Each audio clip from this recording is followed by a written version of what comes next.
ទស្សនៈរបស់យើងធ្វើការសម្ដែងដោយ Ria Yoshizawa ដោយសាររឿងមួយហ្នឹងគឺនិយាយអំពីទស្សនៈរបស់យើងធ្វើការ part time ជាមួយនឹងសង្សារវា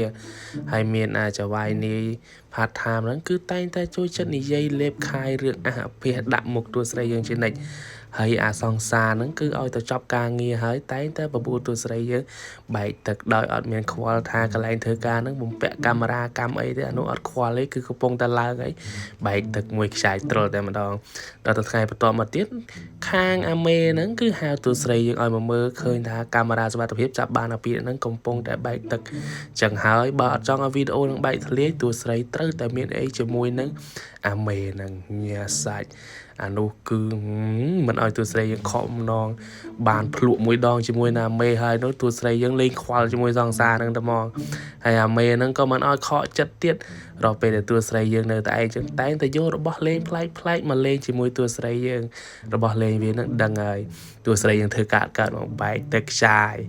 ហើយដល់ទៅពេលចុងបញ្ចប់គឺហៅមកបុ3អ្នកហ្នឹងគឺចូលរួមជុំគ្នាតែម្ដងតួស្រីយើងគឺទទួលសភាពទៅតាមអានោះដាក់ខ្ចាយត្រុលអសរផាសវ៉ាលើឡើងហ្នឹងគឺជាលេខកូដកុំភ្លេចទៅ search មើលធានាមិនខកម្ដងហើយចូលកុំភ្លេចចុច like ចុច follow ផងអេមរបស់គេត្មងរឿងនេះ